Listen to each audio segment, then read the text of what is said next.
Hello, listeners, and welcome to the Geeks by Gaslight Podcast, the show you need to listen to for your monthly insight into the many wide worlds of fandom and geek culture. I'm your host, Carol Ishii, and with me are two glorious guests for this month. First, he's a comics blogger and occasional YouTuber. He's the man who is constantly depressed until given the opportunity to be a smug asshole, Dre Best. Welcome. Thank you for letting me on to the show that I started. You did. I don't know about that occasional YouTuber thing since I haven't released a video yet, but you know, I'm planning things. There you go. Definitely blogger. Blogger, yes. Then we have an actual occasional YouTuber, I think. A man whose Tinder profile has the exclusive request, must have big anime titties, Scott Heemstra. That's me. I am an occasional YouTuber. That's true. Yeah. Unlike Dre. What is this man? Your most popular videos, like the result of me. True. What? Yes. Exactly. No. So, my most popular video? So, Evo is going on right now. Alright, it's all. Did it finish? I think it's already done, right? Yes. Yeah. It's over a weekend. Oh man, yeah. That was great. What a fun time, and all of its ups and downs. Yeah, what a fun time I had while you were not watching it. I barely watched anything. I didn't watch it either. I saw some highlights, which we're going to talk about, including the announcement of some characters in some fighting games, including the release of Sagat for Street Fighter, which has been a highly anticipated character in that community for a long time. I think that was just fans have been itching for that forever. Yeah, that was he was a really weird exclusion from the base roster of 5. Didn't they release like that whole DLC section? Like that new guy G is in there? I like that guy. Yeah, they added I think it's been 2 per. No, this was I think a special occasion where they dropped 2 characters at once. This season of Street Fighter V has been weird because it started off real strong with bringing back people like Sakura, who had a great 8 design, and they brought Black Blanca, which is a shame, but he's a legacy character. People were expecting him. And they Bro, you're not excited about Blanca? Well, he's better now, right? If you're excited about Blanca, you're the problem. And fuck the wall. But the problem was that the new characters they added, like Folk in particular, and G, have had some real subpar animation. Just kind of haven't been really sold to us well. Yeah. Overall, I think been ever since the release of Arcade Edition, Street Fighter V's been gaining more fan appeal, but I don't think it's enough. I still think most fighting game players are kind of turned off by it. It didn't even have the most entries this Evo. Dragon Ball beat it. Really? Yeah. Wow. Which is crazy. So I think is that just a first? I don't think it's a first. I think it's a first in a while, though. Is it the first for 5? Almost certainly, yeah. Okay. Yeah. So Capcom still, I'm assuming, I don't think Street Fighter V has too much life left in it. Yeah. I think that game's gonna get either replaced with another spin-off or new Street Fighter in general. Street Fighter 6 might be coming sooner than we think. Yeah, maybe. I don't know. It seems like there's a long time between those games. But speaking of Dragon Ball, we're getting cooler. Yay! Yay! Actually, yeah, I'm real hyped. Cooler looks real fun. Even though I like his design. Yep. I don't. He's the super shredder from Secret of the Ooze. He's not. And he's the super shredder, but cooler. And the super shredder is cooler. Was that not on purpose? That really wasn't. I guess I'll believe that. I don't. He's cooler than the super shredder, and the Super Shredder's already cool. So Well, like you're not the Super Shredder was Kevin Nash. I don't think you can get much cooler than that. exactly. Well, yeah, but Cooler finds a way to do it. Oh god, That's why he's cooler. Yep. Yep. I don't like Cooler. I don't like him. He sucks. I don't particularly but- like him either. But I mean, he looks fun to play. I'll try him out and begrudgingly accept him into the game. But yeah, that's a thing. As is all Fighters DLC. Yeah. But hey. Broly and Bardock were great. I guess Bardock's all right. That there was a gameplay to this Evo, counting how many times we saw Bardock's level 3 super. Oh my god. Oh yeah. I love the shouting with Cell. If you Cell's watch intro. if you watch Dragon Ball Fighters finals, you sat through 9 straight minutes of Bardock's level 3 super, which by the way is like less than 10 seconds long. Someone tweeted at the start of it like, "Yeah, I'm gonna take a drink for every Bardock level 3 super." It's a damn. It looks, in its defense, it looks great.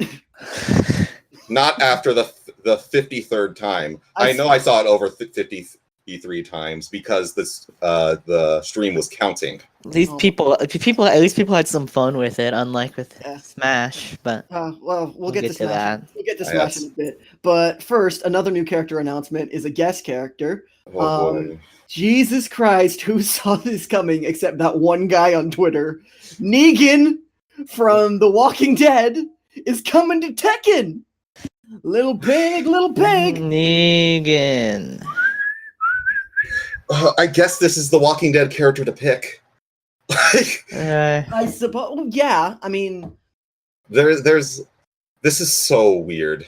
It is weird. Yeah. It's not even just Negan from The Walking Dead. It's Negan from AMC's The Walking Dead. Yeah, so it's TV Negan. It's TV Negan. So we're gonna get Jeffrey Dean Morgan. Yeah, as a playable character in Tekken. Yeah, which, by the way, that's such a mistake. It's Noctis. Really? Mm-hmm. How come? Well, because they have to license out their appearance. See, that's true. I'll tell you guys a little story about a PlayStation 2 Capcom series. Onimusha was a really big game. Like in a nice new series. It was really, really fun.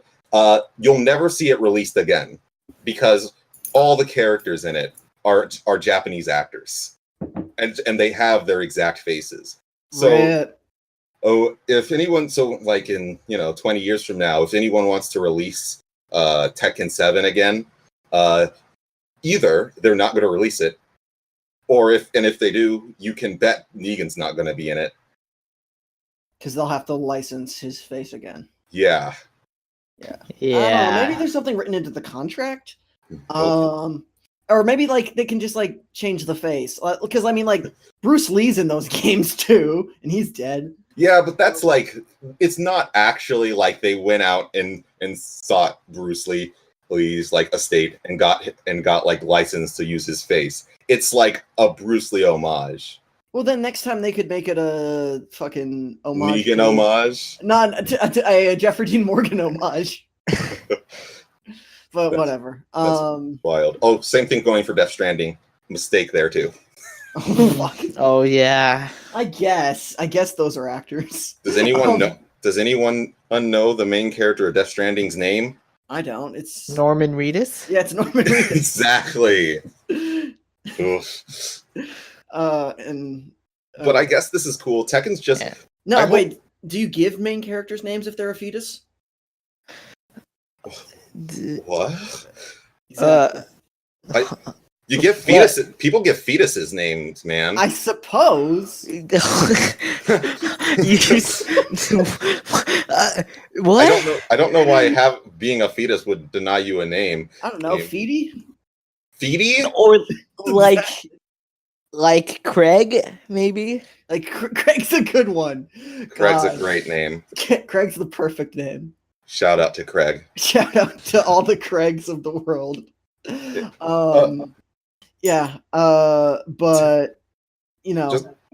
just the last thing about how Negan And I find it really strange that Tekken's become this like crossover. It's become Namco Bandai's like fighting and they cross things over with. But that used to be Soul Calibur, and Soul Calibur still is getting like a crossover, but it's only like one. While Tekken's like has Street Fighter, it has King of Fighters, it has Final Fantasy, and now it has Walking Dead. AMC's Walking Dead. Excuse me. Noctis and Negan in the same game.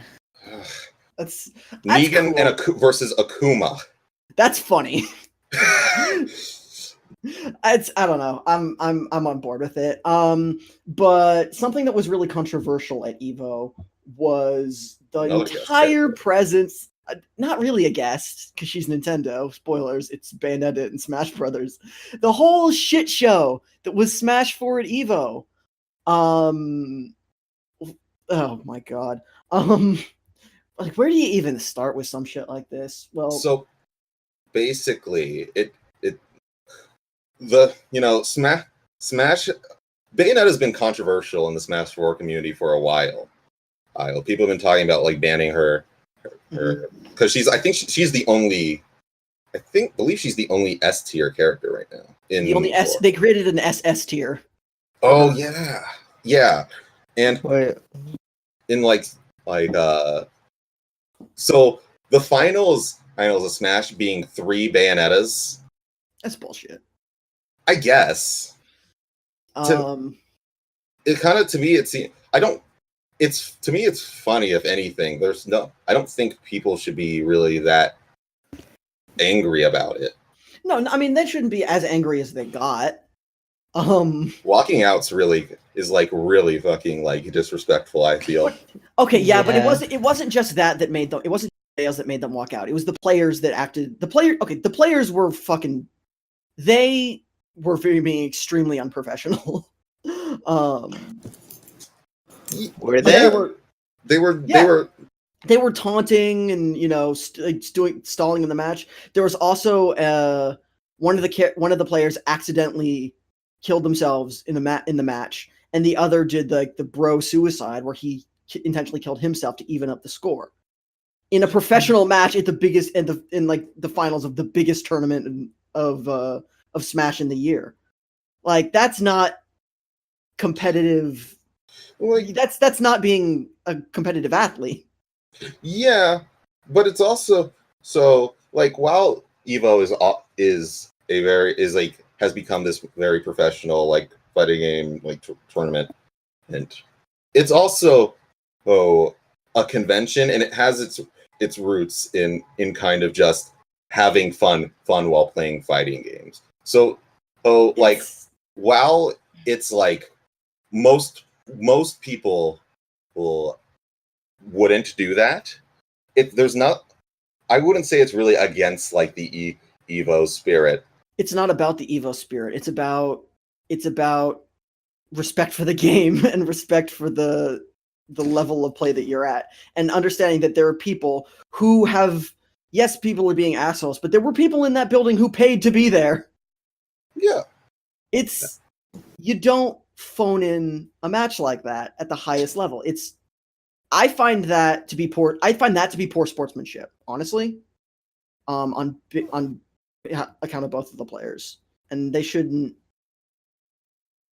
I don't think that they should be invited back next year. Well, they're not invited back. They paid to compete. I know themselves. Well, of course, but like, don't let them do it next year. Give them a year off. That seems excessive to me. Well, then don't throw away the biggest match of the year. Was he throwing it away? It sounds like fair to me. Like, they were both messing around, but they weren't like they weren't trying to lose. They just kind of acknowledged the kind of absurdity that they were in, and messed around for a little bit. It's the same to me. To me, it's like the same thing as like when two people will like stop and teabag each other. I know, that's fine, but don't stop. But you shouldn't stop and teabag someone in the if someone stopped to teabag and then got their asses killed in a game of Overwatch, that's just, you're done. Your career's over. Go home. Yeah, but I'm talking about like in like. And the closest, like, esports are more. I feel like they should be more sports than E, and this was a lot more E than sports. And I think that that's the wrong direction for events like this to take. That's fair. Fair. I just think there's a lot of other shit. Like when I was talking about teabagging, I wasn't even talking about like things like Overwatch. I'm talking about like in Street Fighter. Okay. Where people, taunting is like kind of, it's very much like a part of the game. It's a part of player psychology. True, but getting in the that wasn't mind. I agree with that, but that wasn't. I don't think what they were doing was getting into each other's minds. They were trolling the audience because the audience was trolling them, and they should have been more responsible. But I don't really want to go much longer on this topic because again, the fans were acting like shitheads. Mm-hmm. Yeah. Buff Bayonetta. Don't walk out. Don't walk. Okay, here's the thing. I think walking out is the less offense, and just don't boo the players. Don't be that guy at events like this. But that's just a part of fighting games. It really, in the end, everyone's gonna forget about it in a couple of months when the next Smash comes out and everyone gets obsessed with that. By the way, there were 2 Smash games at the CEVO, but one is very famous for having a supposedly toxic community, and one is supposed to be the one where all the wholesome players gather around. Could you imagine the one that actually started the most shit this EVO? Because it wasn't Melee. I'm just saying. Yeah. Come on, a Splash player by any other name is just as sweet. No. But speaking of more Smash, the Smash Brothers Direct was just a couple days ago as of this recording. They announced 5 characters. I mean, oh boy. Yeah. 2 technically, but 5 characters. It was epic. It's great, actually. They added fucking King K. Rool, Chrom, fucking Dark Samus, Simon and Richter Belmont. Those 2 shitheads. Yeah, like it's honestly like Smash. There's 3 Capcom characters. There's 3 Konami characters in this fucking game. 4 That's if you count pretty these. great. This is the most Konami's done for games in like the last 2 years. Right? It only took Nintendo being like, "Can we fuck around with your toys? Can we borrow your toys?" Yeah. Not only that, Bomberman is in this game. Shovel Knight is in this game. Monster Hunter is in this game. We have the option to toggle off stage hazards, and stage morphing is now a fucking thing. You can have no Waluigi though. Not mine. Waluigi. Honestly, I'm really impressed by just because there's been essentially 3 directs featuring Smash, and I've been thinking about this recently about just how each one has done such a good job just building the hype. Mm-hmm. Like from the first one with the Inklings, that was such a cool way to reveal it. And then just the everyone is here in the second one are just so good. And then after that, it's how can they do more? And then it's just man, here you go, Castlevania, King K. Rool, all that. And it's so good. And we're filling up this artwork more, so keep going to our website to look at it. It's really fun to I feel kind of bad though for that one dickhead out there who totally got that as a tattoo. Oh. And now has to get it corrected. That's so bad. Oh. Who would do? They gotta know they should wait, right? No, people don't know. Remember a couple years ago there was the big controversy when Brian from Family Guy died? Oh yeah. Some dickhead got it tattooed and he was back to being alive in a month. Yeah, he was like Brian 1999 to 2014 and on his on Oh, that guy doesn't wear muscle shirts anymore. But it's if you get a tattoo of that, I mean, Sakurai said don't expect too many more. Yeah, here's the thing. More. Here's the thing. I thought we would expect about 8 new characters total. We now have 8 new characters in the game since it was announced. That's of course counting Echo Fighters. Maybe what he meant is that that we won't expect too many new characters. That's what he said, right? Maybe that doesn't count the Echo Fighters.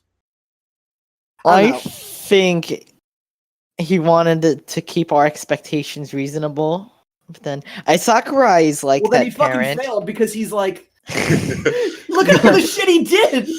No, Sakurai is like that parent who like tries not to spoil their kid but does anyway. That's how I think of it. Yeah. He's like, don't get your hopes up, and then gives you don't get your hopes up for Christmas. You're only getting 15 gifts. Yeah. Oh no! Yeah, here's the thing. I actually got a chance to get hands on with Smash Ultimate at Comic-Con this year. Mm-hmm. And okay, it plays a lot like Smash 4. I want to say from my experience. Air dodging is a lot different. Too. Yeah, but it's just I feel like it's the first game in a while that hasn't felt drastically different from the next one. Like if 64 feels completely different to Melee, which feels completely different to Brawl, which feels completely different to Smash 4. This is the one that it feels the most similar. Yeah. That makes sense because there is a lot carried over. I guess if it ain't broke, then better nerf Greninja. But So, okay, there was a lot of cool stuff like hinted at and shown at this Direct. I think the biggest question, besides like, well, which new character, is what's that green thing? What's that green? It's got to be. It's got to be subspace. It's got to be. It's got to be subspace. It has to. I feel like it would. They would. Might not be a full subspace mode. It's not subspace. Of course, Smash Tour's back, guys. Remember?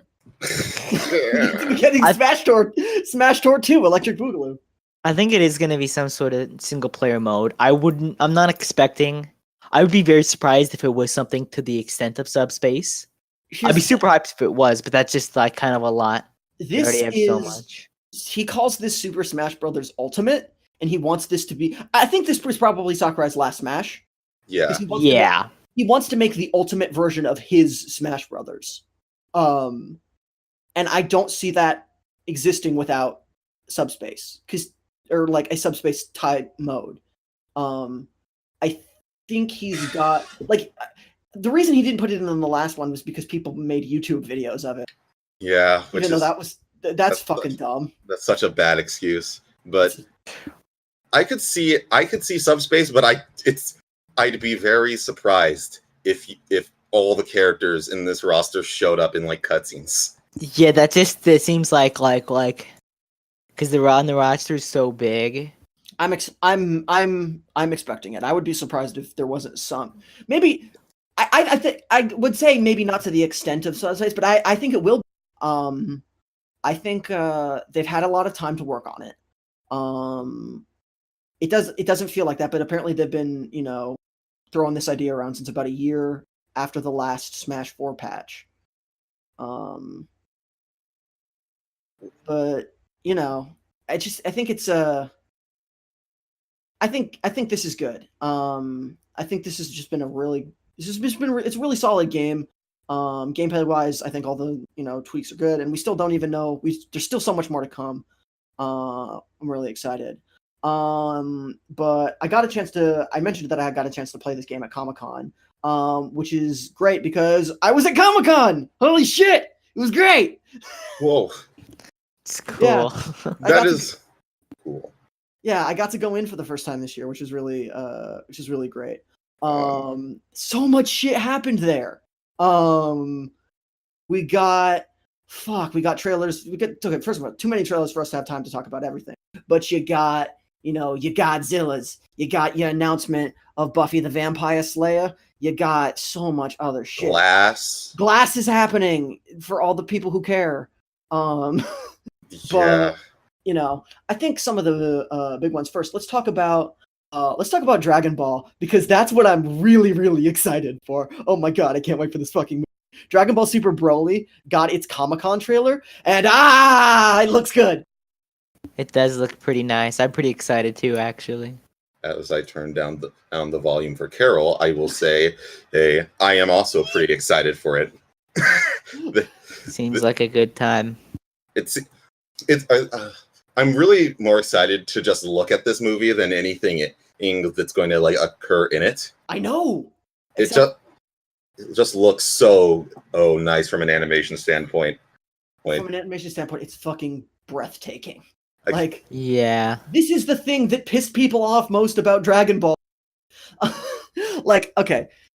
There's like all the subtle details. It's like the soft lines, the minimals, like the two-tone minimal shading. The fucking it's so good. Yeah. Yeah, and I could easily see like it like making Broly into like a much better character than he is in like the other movies. Yeah. Okay. Here's the thing. And as for Broly as a character, okay, he's boring and he's shallow, but he's at least unique and interesting. If you count his if you count his first movie, and which is of course the only movie that he's ever had, because Broly 2 and Broly 3 don't exist. Then why'd you bring this up? Because they're Stop! Don't do this to me. But Kakarot. The second half of this podcast should just be like a Broly second coming. We should only say Kakarot. We probably just murdered our editor Guthrie. He hates us for screaming into the microphone. But no, you see, okay. So I don't want to dwell on this too much longer, except I really do, but I really don't want to. So I'm going to highlight one tiny detail that I just noticed when rewatching that trailer, and looking at like the new character sheets. So when I first was looking at the model sheet for Goku, I said, okay, this is great. The only complaint that I had was his stupid jacket. No, that's awesome. No, the jacket's fine. I'm talking about his normal. First thing first, a small minor detail. The knot on his gi, the one that ties it down, that's a return to his to one of a style from the older design, so it's more like the turtle gi and not like the one he wore from like the Cell Saga onward. But something that's really interesting is about, and a lot of modern Dragon Ball art, you don't really see the characters like Goku or Gohan that have like a lower cut shirt or martial arts gi. You don't really see their their upper pectoral muscles very much. It's always just sort of like you see like their collarbone, and like they're physically bigger in that area, but you don't actually get to see it. And I remember noticing in the basic Goku design that was there, and I was like, oh, that's sort of disappointing. But then I looked at his Super Saiyan design, and you can see it. So it shows him physically bulking up when he transforms, and that's so good. Yeah. It's like little tiny details like that really make everything pop, and the colors look amazing because they're on that white sort of snowy background. Yeah. And I'm fascinated to see everything about this movie. Can't wait. Vegeta's character sheet feels like it's teasing me because they've got his Buu Saga outfit. And that's my favorite Vegeta outfit. It's a Cell Saga. No, it's a Cell Saga outfit. No, but they show him with the Buu Saga outfit as well as one of them. Really? Yeah, the first one on there. Oh, that's so cool. I didn't see it. And that makes me wonder if it's going to appear in the movie, because that's by far my favorite Vegeta outfit. Yeah, that one's great. Yeah. Also, we get to see Vegeta as Super Saiyan God in those character sheets, which isn't. I'm surprised they didn't save that for like a big reveal, because that's kind of crazy. We haven't seen that before. No, see, outside the manga. The big reveal for this, because every Dragon Ball movie has a moment where everyone's fighting and losing, and either back in the day it was Piccolo, then it turned into Vegeta, where they just come in and are cool and then lose. Are cool, then lose, and then it's going to be hit this time. And then they sulk at the end of the movie. Do you think it's going to be hit this time? Oh, I think it's going to be hit. Oh, that'd be so cool. I'd like to see more of him. And then we're going to get a hit. It's time to make the donuts. After credit scene where where the fish is going to drop. Until the fish jumps? Yeah. Oh my god. And when they're just sulking at the end of the movie? Yeah, I'm calling it. Yeah, that'd be... Oh man, I need more hitting things. He's great. I love him. Yeah, he's so great. Man. I love Hit. I do. Wait, I thought you hated him. Nah, man, he has a trench coat. That shit's cool. He has Thank you. time, and he's a hitman. Wait, guys. Guys, Wait. did you just, guys? Yeah. I think I just came up with What? a theory. What? So Hit, that's kind of a weird name when you think about it. Right. If you really So- think hard. Of course. You have to think about Hit's character. Mhm. What about Hit? Why would he? He hits things. No, that's not it. It's his job. Wait, what's he's a hitman. What? So what? He's a His job is hitman. Hitman hit things. No, wait. Yeah. What are you talking about? I'm so confused. If you just take apart the hit and man, it's man hit. Oh my god, it's Hitman! Ah! Exactly, guys. I think I figured out Dragon Ball. Dragon Ball. Dev's so smart. Dragon Ball Super canceled forever. No more. Nothing Dragon Ball. Dragon Ball's over. The end. Good. Now that it's over, we can start watching something objectively worse quality. Star Wars. Damn. Just gonna leave that there. I stand by that wholeheartedy. Don't add me. But we get a good Star Wars thing because I will never at you again. Don't worry. Okay, thank you. That's a good. I like that. Pretty good. The adding has been halted forever. Yeah, Star Wars: The Clone Wars is coming back, which is great because now that Rebels is done and dead, hopefully we don't get to. Hopefully get to revisit some of those characters, but the show's over. Because then we get probably one last season, right? They're just probably just going to do the Of one. Rebels? No, of Clone Wars. Because from what I remember, there was I think one of the showrunners said that they had 3 more seasons left of material, and I'd be surprised if it got 3, but I could see them trying to push for 2 more seasons. Yeah. Well, it's because here's the thing. Spoilers for the end of fucking Star Wars: The Clone Wars, I suppose. But so you know how Ahsoka left the Jedi Order, right? Yes. They sort of can't undo that now. And I feel like it'd be weird for them to go back on it because of shit that happened in Rebels. And now Rebels. Yeah, and Star Wars is really, really about their continuity, more so than most things. Yeah. Ever since Disney made them crack down on all the weird shit that was in the series before. Yeah. I'm wondering if this will have any relation with the other animated Star Wars show they're doing that, which we haven't gotten much information on. We just know it's going to be set in at least around the new movie trilogy. I wonder if they'll try and bring those shows more in line, try and do some crossover stuff. Wasn't Jon Favreau producing a live action one? That's apparently supposed to be for Disney's streaming service, right? Which is probably just going to be Hulu now, right? No, they're moving it forward with the streaming service, but also Hulu is just going to probably become a second Disney streaming service. Oh my god. Huh? That seems kind of ill-advised, but what do I know? Well, that's where they're going to put all their R-rated stuff. I guess. And that's where all the Fox stuff is going to go. Oh. I think it's a pretty smart idea since Disney doesn't want to put any of their R-rated movies on their service. Have they said that? Yes, a while ago, but it would make sense. Disney never wants while Disney makes lots of adult content, they don't want people associating that with their bigger brand. So they don't want you being able to watch Aliens on the same service as you can watch Beauty and the Beast. I guess.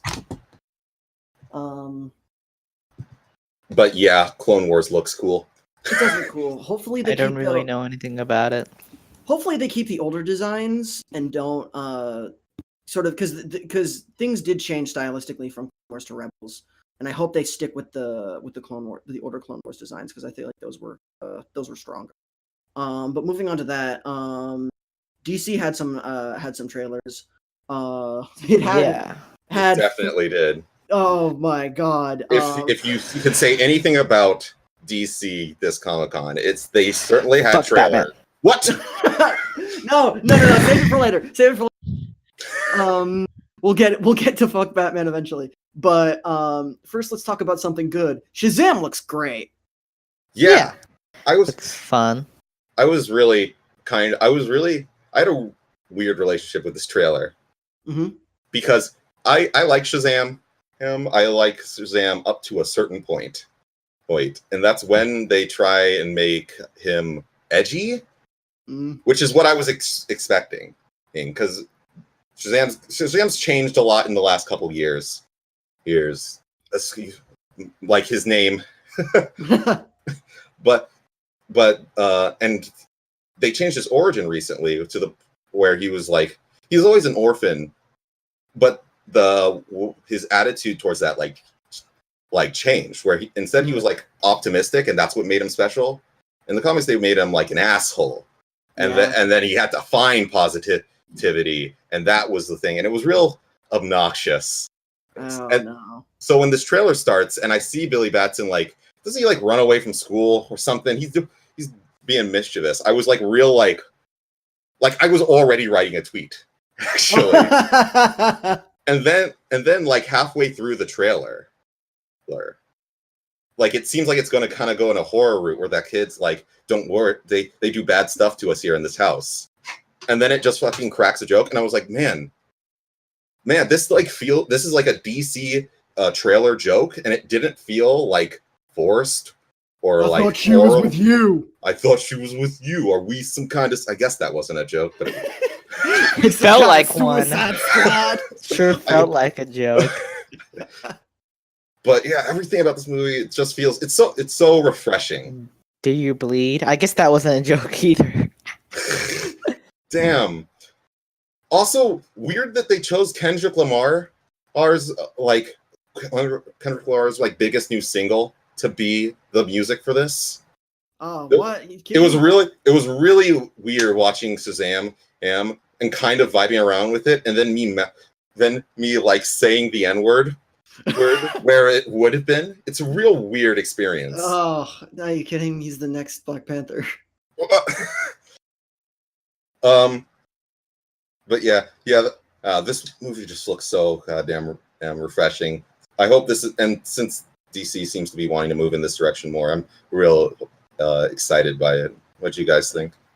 I think it looks like fun. Yeah, I loved it. I liked the first, I love the suit, and it's the first time I can say that about DC, a DC Cinematic Universe suit in a while.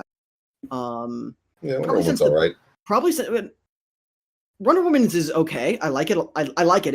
It works fine, but I don't love it when I first see it. I really liked the Batman one. Even though I think the ears are a little bit too short.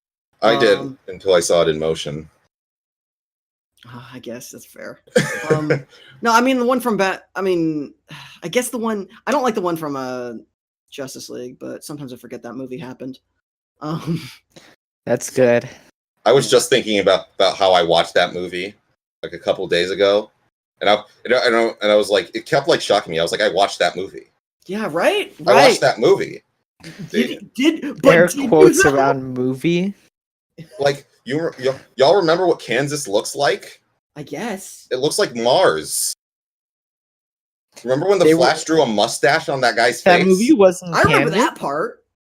Huh? That movie was set in Kansas? Well, there was then when Superman comes back to life and talks to Lois Lane. Wizard of Oz? Yes, exactly like Wizard of Oz. Oh. Yeah. Was them killing Superman's dad in a tornado in Man of Steel a Wizard of Oz reference? I don't think so. Is that in Kansas too? Yeah. Oh. Yeah, they kill him in. Is that? My God. Okay. Aquaman was a movie. Is a movie. It has a trailer. Aquaman looks. No. Okay.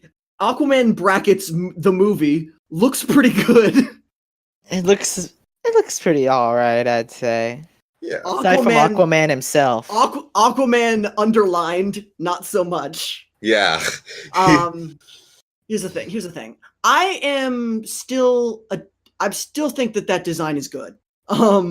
in terms of the way it sort of looks. The way Atlantis looked in Justice League was awesome. I'm glad it doesn't look super dark and depressing. Yeah. I'm just wondering if this is going to be a case of right movie, wrong main character. I think that listen, I really don't want to hate Jason Momoa. I think it'd be real funny if he was the one Game of Thrones actor that turned out to be actually good. But he sucked so far. And he looks like he sucks in this movie. I hope he surprises us. But the one thing I can say that really looks good in this movie is that he seems to be surrounded with a bunch of other better actors. I guess. So you can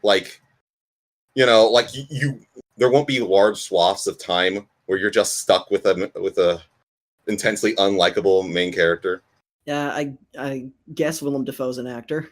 Willem Dafoe's a great actor. What are you talking about? I'm not even. He's more goblin than man. And he makes that shit work. People keep giving shit. People in the world. People keep giving shit for the special effects. They don't look worse. The worst I've seen. They don't even look like the worst out of like this franchise. So yeah. Justice League. A lot of stuff in Justice League, and even some stuff in Suicide Squad looked worse. Oh yeah. And I think I like how Atlantis looks, just like artistically. Yeah. Yeah. But otherwise, I don't think there's much. I think artistically, I like it artistically, but I think they could have gone in a much more radical direction with it, and I wish they would have. Yeah. Maybe they were kind of handcuffed. Instead, they went tubular. I guess.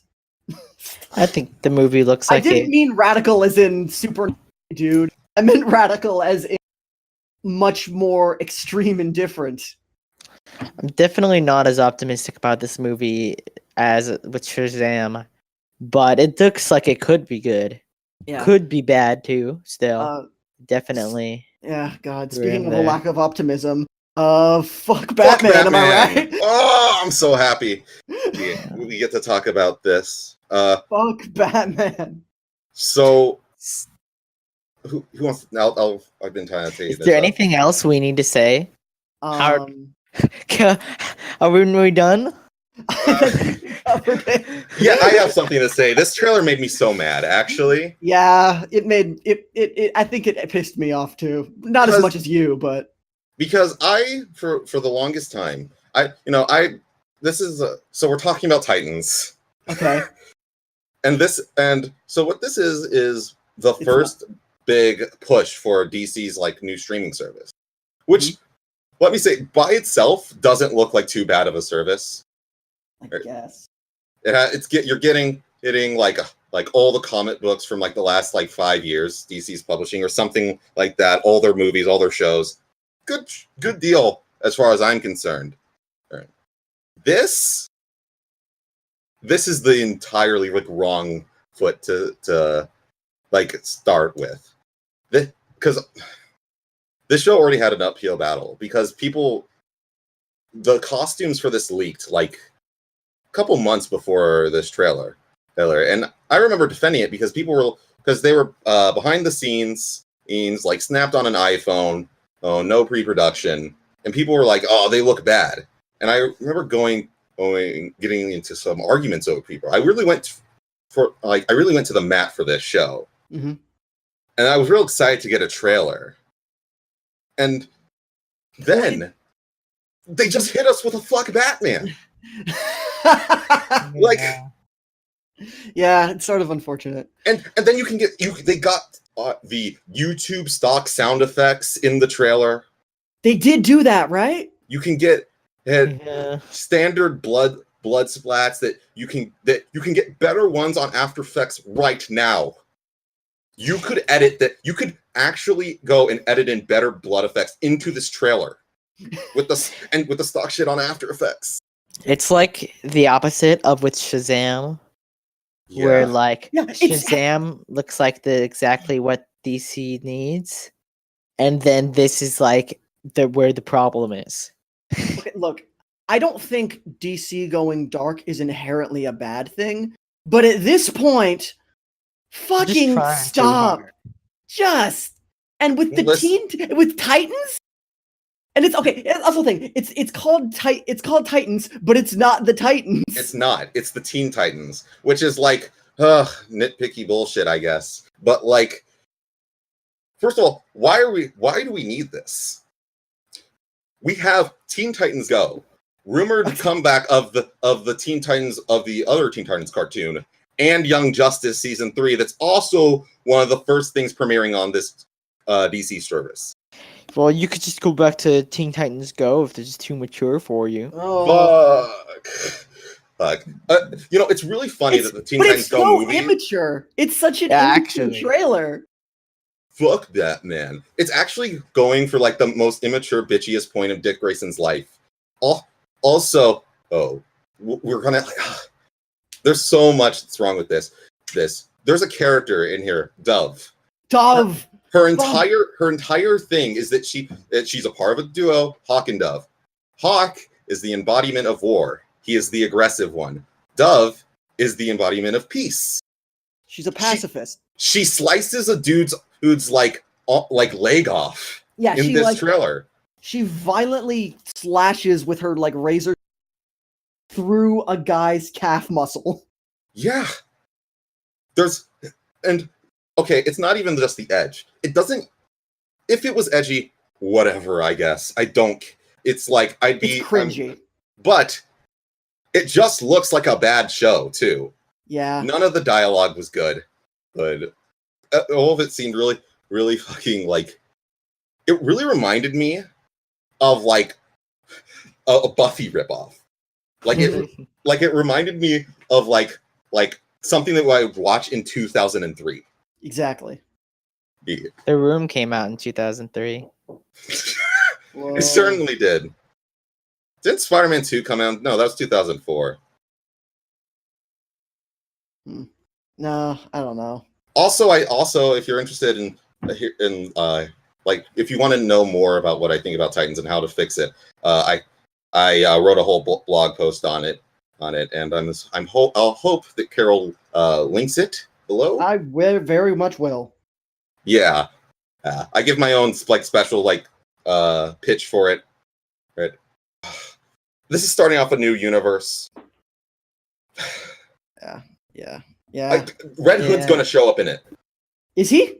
Yes. Why? Look at what they did to Dick Grayson and imagine what they're going to do to Jason Todd. Damn. Dude, what if he wasn't already edgy enough? Wait, I thought Jason Todd was already in this trailer. Isn't that Robin? Yeah.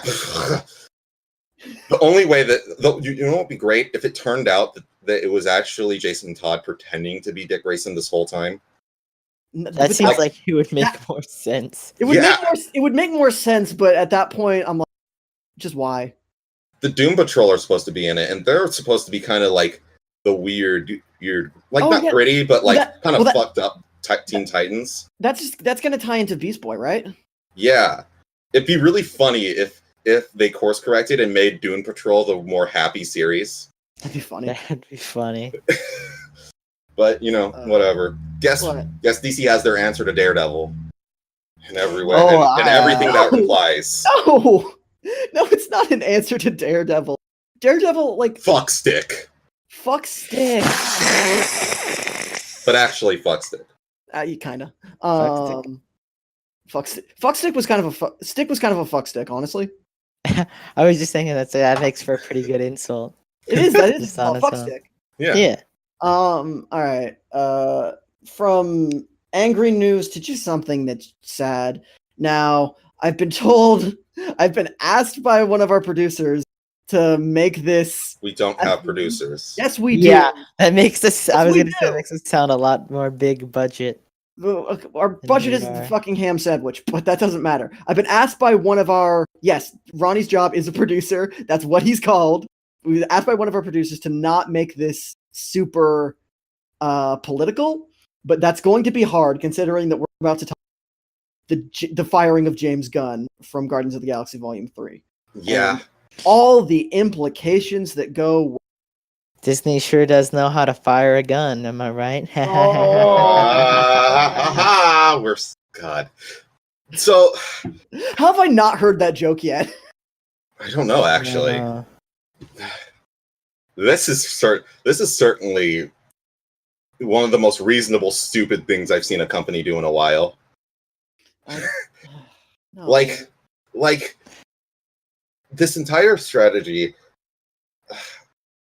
So for people who don't know, James Gunn, who used to be a very controversial shock comedian, part of like the Trauma Boys, was fired over tweets he made years ago. Because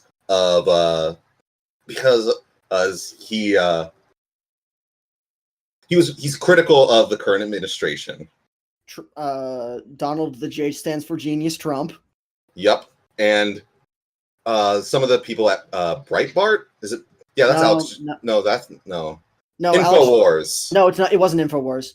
It was that. I don't know. I don't want to name names on it. It was. I know he was on InfoWars.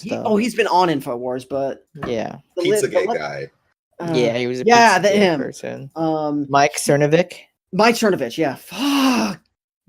And pisses me off. I feel like we can name names. This guy is not someone who I think deserves much protection. This is, to me, while yes, I just don't want to. Okay, look. Involved. I don't think. To me, wherever you stand here, I think it should be this. Tactics like these shouldn't be used on people to silence them, and that's what this was for. That's what the purpose of this was. Yeah, because James Gunn actively tweeted against Trump, and that's what this is. Yeah, I guess I have to say his name. I don't want to give this man any more, but Cernovich, he basically got his Twitter machine rolling to manufacture an outrage, to trick a lot of people into thinking that that James Gunn was a pedophilic asshole. Yeah. And he was promptly fired for it the same day it happened, despite the fact that A, it was 10 years ago, B, he's since apologized for it, C, he's like he's an entirely different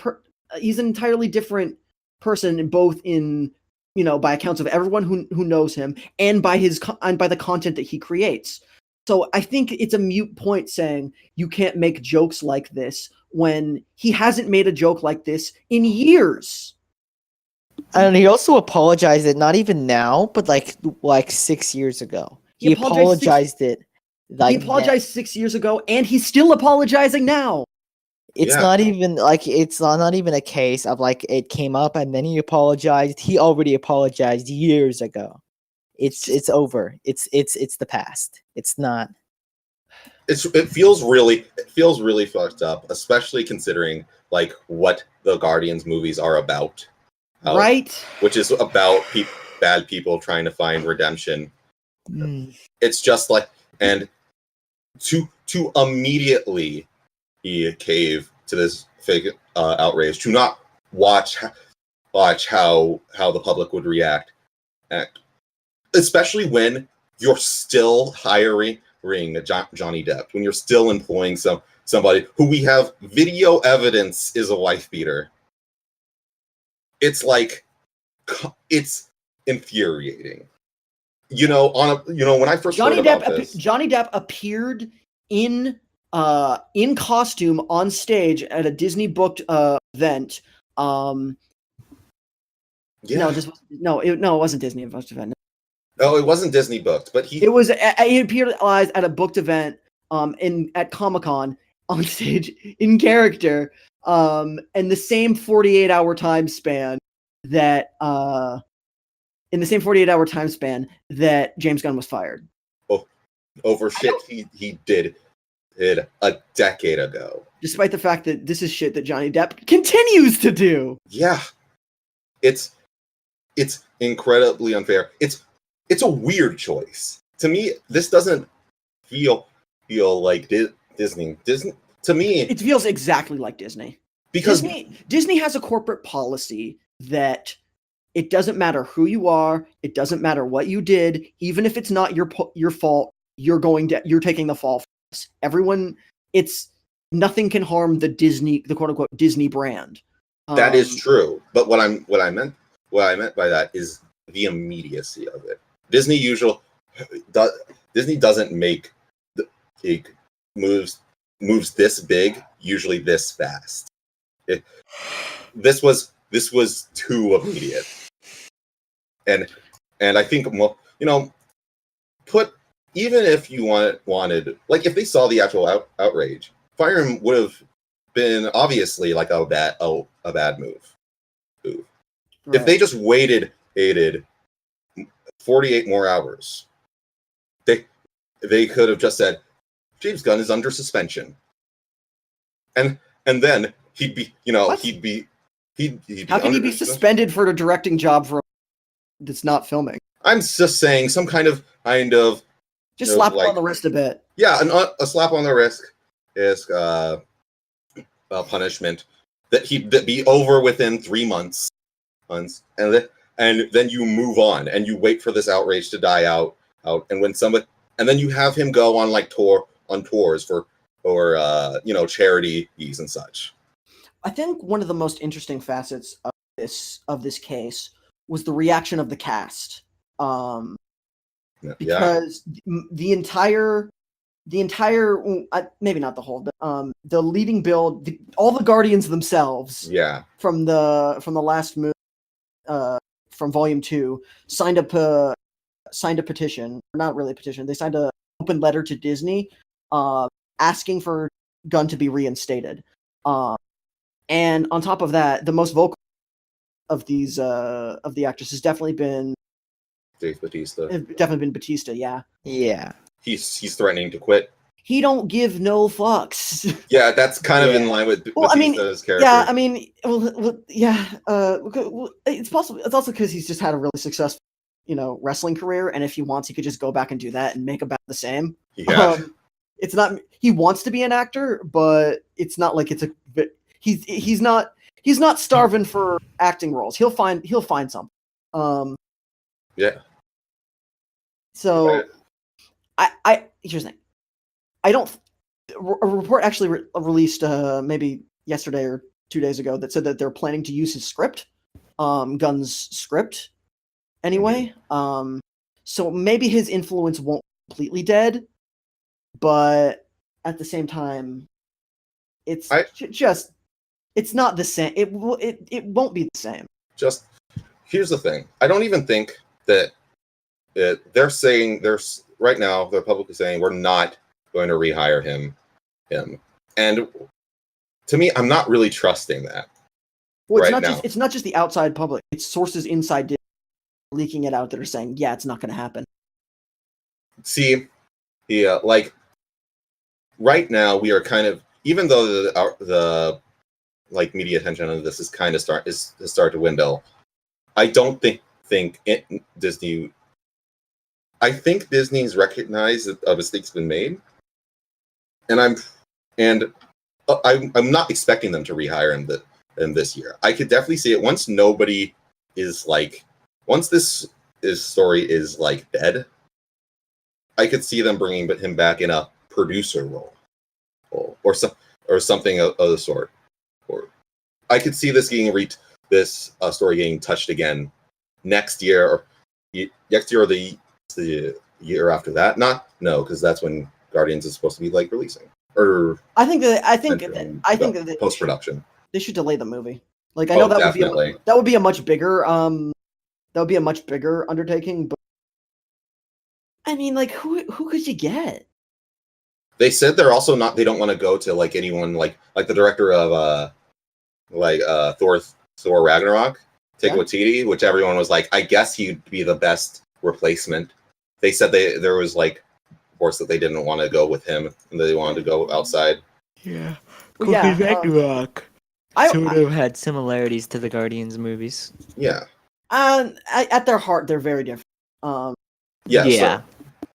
And look, it's like I don't want to see Taika Waititi's version of the Guardians. I want to see Gunn's because I have very little interest in a Guardians 3 without him.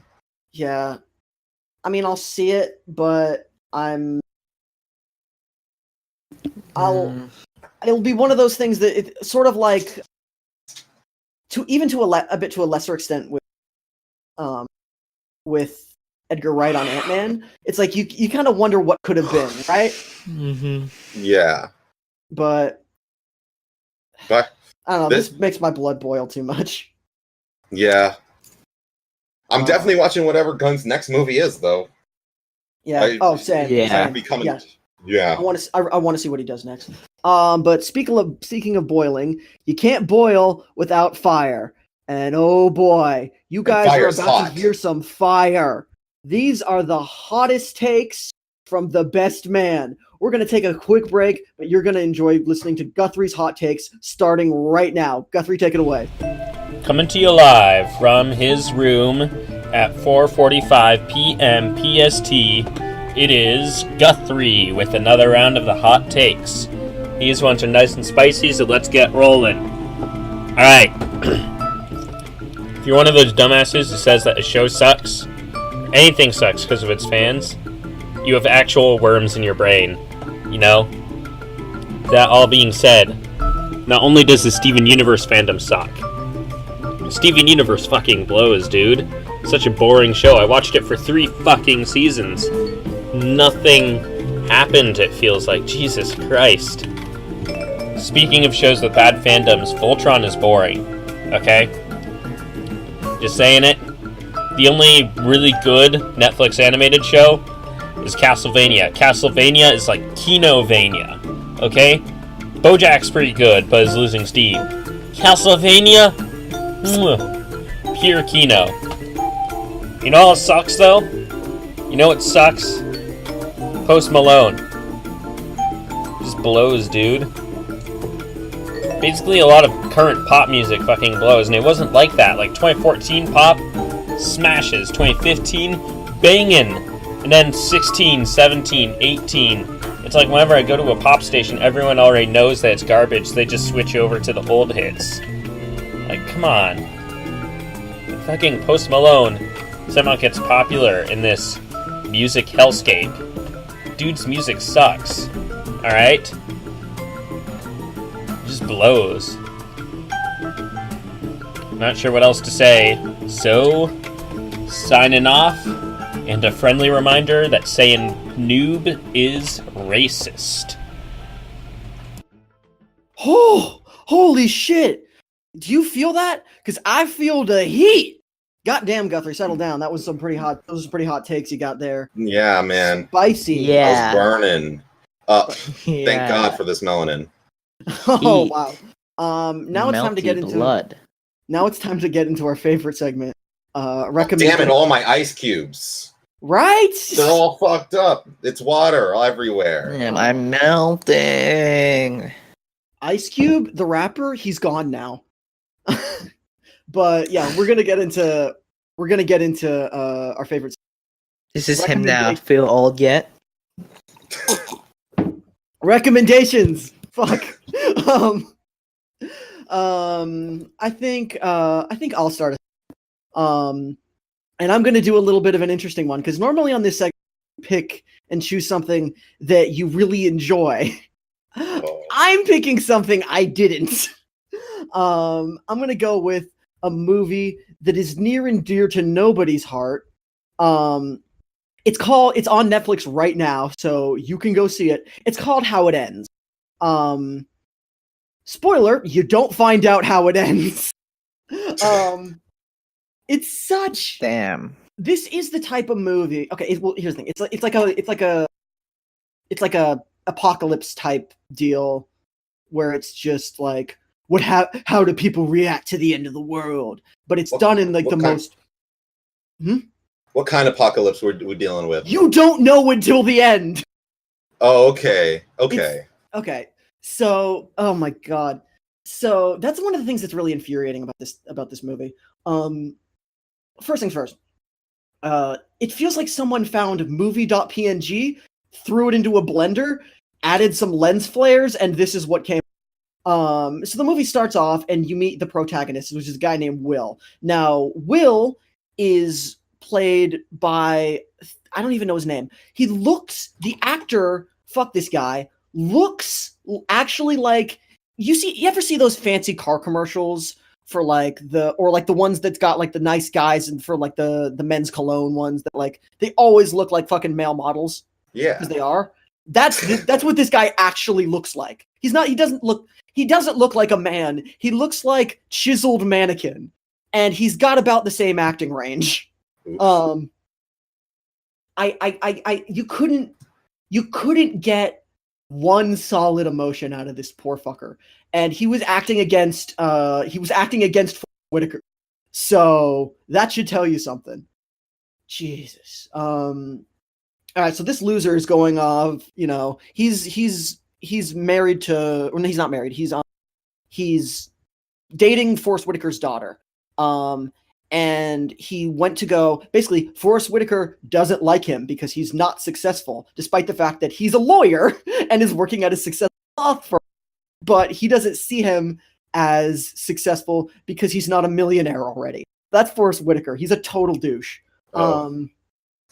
And then, so then all of a sudden he's about to get on the plane to go back home to see his girlfriend. Little did he know. Then shit hits the fan, right? So the only implication that something might be wrong is that all of a sudden, the power goes out everywhere. Like all the plane. No, he's not on the plane yet at the airport. All the flights are canceled. They're like, huh, that's weird. He looks to see the news, and they're giving like, and it's the worst news ever because it's just saying we're aware of some kind of event. They're watching our segment of the show. Exactly. There's some event is happening, and then the trailer cuts out, and so he calls his girlfriend, and it's the most generic thing. He's like, she's talking like, is everything okay? And then there's a vague rumbling where the girlfriend says, I don't know what that is. I'm scared. And then it cuts off, right? Mm-hmm. So that's the girlfriend. So he runs back to Forrest Whitaker. And they decide to go on their first instinct, after she doesn't call back, is travel by car all the way across the country. Oh, as you do. To find the girlfriend in an entire city. 2012. Right. Yeah. This movie is 2012, but worse. But so much worse. That's hard. Okay. And so this begins the road trip portion. It's Forrest Whitaker and Whitey McFuckboy. And for the love of God, I didn't know they cast you, Carol. I know they should have cast me. But yeah, the most egregious part of this movie, to me personally, was that this movie really, really wanted to buy a Cadillac. Really, really wanted you. I mean, like, why wouldn't you? I've never seen. Here's the thing. I've seen most of the Transformers movies. I've never seen more egregious product placement in my life. This takes the cake. This beats Man of Steel IHOP. This beats Man of Steel IHOP. This beats the Oreo Transformer. This beats everything. Does it beat Beats by Dre? In that same movie? I don't know, but because it's not just that it's because if it was just one scene, that's fine. It's for most of the movie. They're showing how nice this Cadillac. Like, this Cadillac gets shot. Okay, weird part. This movie, the Cadillac randomly crashes in a ditch, and in the next scene, it's out of the ditch, and they never explain how they fixed it, despite the fact that they have no access to a towing truck or any sort of actual, movement options. Well, you can't keep down a good Cadillac. God. Okay, so Is this movie trying to sell Cadillacs as hard as skyscrapers trying to sell China? I don't know. Oh man. So all right. So from there, the movie goes on for a little bit more, and the gas station scene is fucking ridiculous. So it starts with them being like, oh, we have to stop at a gas station to fill up on all this material. All these like supplies for survival. Is this the movie where all the celebrities play themselves, right? No, I wish.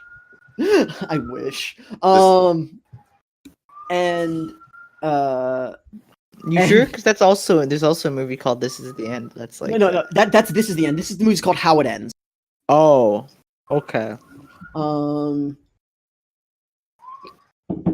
Yeah. So basically, they're at this gas station, and basically, there's a scene when like this trailer park sort of trashy woman goes up and hits on our knight in shining armor with the glorious pickup line. That's a nice car. Want to show me the back seat? It's an opener. And you know what the freaky part about it is? Because it's a movie. This woman is like gorgeous. Oh. Because it's a movie.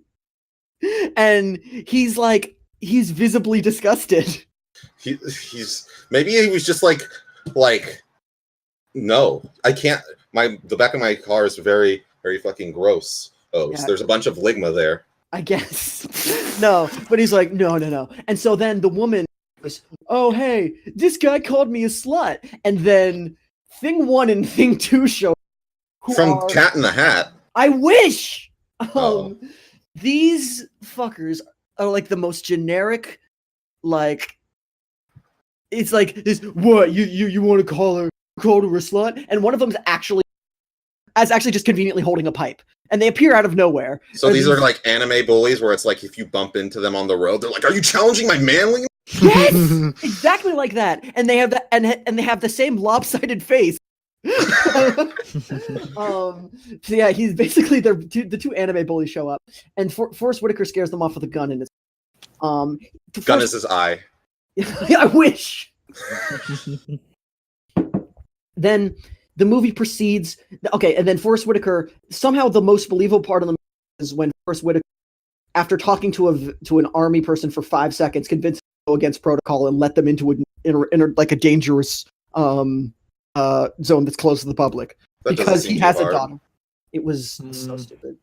All right, so then they drive onto a Native American because of course they fucking do, right? Mm-hmm. And on this reservation, they meet Ricky, who is the spunky Native American mechanic who decides to tag along on their quest for no fucking reason, because they needed a sidekick. So then they go on, they keep driving, they get attacked, and Forrest Whitaker's first instinct is to, despite the fact, okay, it was his idea to bring Ricky along with them, right? But then the instant there gets to be trouble, he's the one that's like, after they get out of it, like, if it were up to me, I would have left you to die because that's just the world we live in. And I'm like, legitimately, you were fine this morning. You don't know what's going on. Chill the fuck out. So what was like, okay, before we continue, what was like the best part of the movie? What was good about this? Best part of the movie was laughing at how bad it was, but other than that, there's one scene with Ricky when she's running to go into basically there's the scene because it's the only time where they act. No, wait, there's two good scenes. One is when Ricky it's an infuriating part because later on in the movie, Forrest Whitaker's like, no, we shouldn't stop to get supplies in this, open town where someone. We should keep going. But then a random abandoned, really sketchy water park, he's totally fine with stopping at. Sit down that slide, man. When they get there, Ricky's like, oh shit, and like runs to jump in the pool, and she jumps in, and then she goes out because she expected it was going to be cold, but it was really hot, and that was funny and endearing and a good moment for that character, despite the fact that none of them were actually characters. And then there was another scene when Forrest Whitaker is dying. Bro, Bro, why'd you spoil? What? I was gonna watch this movie. Forrest Whitaker was dying, and basically, there was a tiny scene about there's a reminiscing about a time when Will crashed Forrest Whitaker's prized boat, and then his girlfriend did, and he decided to take the fall for it to save her. And that was endearing and fun. But moving on from that a little bit, Forrest Whitaker essentially dies for no reason. So in like the first action scene, he cracks a rib, and it's vaguely alluded to him having a cracked rib is what killed him, which doesn't make sense. Like it's like the movie thing. It's like exactly like I said, movie.png. When Whitaker goes and like halfway through the movie, he starts like coughing up blood, and a scene later, he dies after shooting someone. The physical exertion of that, he just like does like a movie death, where he's like, oh, you die. It's oh my god. Is it like the first time he shoots a gun? No. Oh yeah, what I was talking about. Is it like a more powerful gun? No, it's just a handgun. It's legitimately a pistol that he's been shooting for the rest of the entirety of the movie. It's just that one act. I don't know. It was stupid. Anyway, he dies. He dies. But before that, Ricky runs off and is in the middle of the movie and is never heard from again. She's introduced into the movie, is like has like one or two endearing scenes, and then disappears for no reason other than I'm tired. I'm just gonna walk back thousands of miles. Damn. And that's a lot of walking. I don't know. It got to the point where why did you introduce that character when they were going to add nothing to the movie other than to make it tolerable for a second and then leave? And so then he dies, and then Forrest Whitaker dies, who even though he's obviously phoning it in, is acting circles around the other guy. And then Forrest Whitaker dies. So we're stuck with this loser, right? This one guy. Mm-hmm. And he finally gets to, I don't know where they were trying to go. I don't remember the city. Seattle. They're going to Seattle, I think. Wow. So they get to Seattle, and Seattle's been nuked. There's like it's clearly nuclear winter, and so this guy he finds a gas mask, and then he just walks in. Oh. To the irradiated wasteland. Oh. And he's fine because he has a gas mask on. Like a that checks out. Like in Fallout, where you just like swimming in the water, and it's like, oh, don't worry, you better get out of this water in like 10 minutes, bro. Or maybe this irradiated water might hurt you a bit. Like it might take like 3 HP. Oh my god, it's so stupid. So then he goes to his girlfriend's apartment. And the like half of the apartment is blown off. It's been nuked. An atomic bomb dropped on this apartment. And sitting on the door is the words, "Will, I'm okay. Find me at this address." Oh, thanks. In legible English, in the most obvious spot in the world. So she not only managed to escape the city before it was nuked, but the nuclear bomb didn't destroy the one part of the building that had her location. Wait, so like their apartment was where the nuke hit, right? Well, no. Okay. The bomb didn't drop on the apartment. Okay. But everything else around, all the buildings were fucked. What is this movie? Sounds fucking awesome. It's so stupid. It's so stupid. So then he goes to the address. She's fine, and because this neighbor saved me. Her neighbor, right? This dude. Mm-hmm. And thus begins the most inexplicable part of the movie. Mm-hmm. Oh, really? Yes. This is the part that doesn't make sense the most. So he sits down. You could say it makes the least amount of sense. I guess God damn it. That would make more sense. I don't want to say the word sense anymore. This is so. would give Spock a hernia. It's so illogical. Haha. So basically, he gets there, and the neighbor is like, they're sitting and having like their campfire or whatever, and they're like, and the neighbor's like, doesn't this all seem seem a little bit too convenient? Oh like, my god. He's like, think about it. This like. I'm a computer analyst, and I've played a lot of, this is what he said, simulation games where this exact thing happened, where there was an atomic bomb, and then all the power in the power grid was shut off at the same time. Doesn't that seem convenient to you? I'm going to stop you right here. Yes? Is this a dream? No. Is this a computer simulation? No. It's not virtual reality in any way. This is completely fucking real. Okay, this all's taken place. All right. All of this actually happened. All right, proceed. Someone actually made this movie. This is what was in it. So basically he's like, I've played a lot of video games that had this happen. And Will turns to him, despite him presenting this very stupidly thought out, but at least reasonable response, and he's like, you haven't seen shit out there, man. What I just walked through isn't a simulation. It's real. And bro, isn't this the guy who lived in the city who got nuked? Wasn't he there during the nuking? No, he wasn't. This is the guy who was there during the nuking, and he's telling him he doesn't have no because he drove some miles and his girlfriend's dad died. And he learned how to shoot a gun. Fair enough, I guess.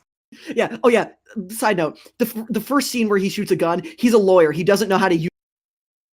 He's completely fucking useless, and not in an endearing way. In a why is this the main character way? But that aside. So then, he talks to the girlfriend. He's like, I don't trust this guy for some reason. This guy who saved his girlfriend's life that he drove all the way across the country to find, right? Mm-hmm. He says, I don't like this guy. The next morning, the creepy guy is going through his car. And then, so he says, oh, I've been taking a perimeter. Basically, he makes up a bullshit excuse to get I was gonna say the white guy, but they're both white. To get Will alone in the right, mm-hmm. And then he pulls out a gun and tries to shoot him for no reason. What? Okay. Here's the thing: you would think, okay, the logical character reason for this would be he's in love with the girlfriend, and he thought the girlfriend was dead. He thought that he assumed that the boyfriend was dead. So he's like, oh, he's freaking out about it. And that was just him being a crazy lunatic. But that's never brought up. It's all about like him pissing him off that one time because Will was too much of a hard ass and too much of a manly man to realize all of this ridiculously convenient shit happened. And so there's like the moment where he's like about to shoot him. He hasn't shown him the gun. And Will says, you don't have to do this.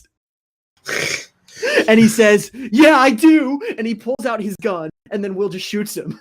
And he dies with one shot, and it's over.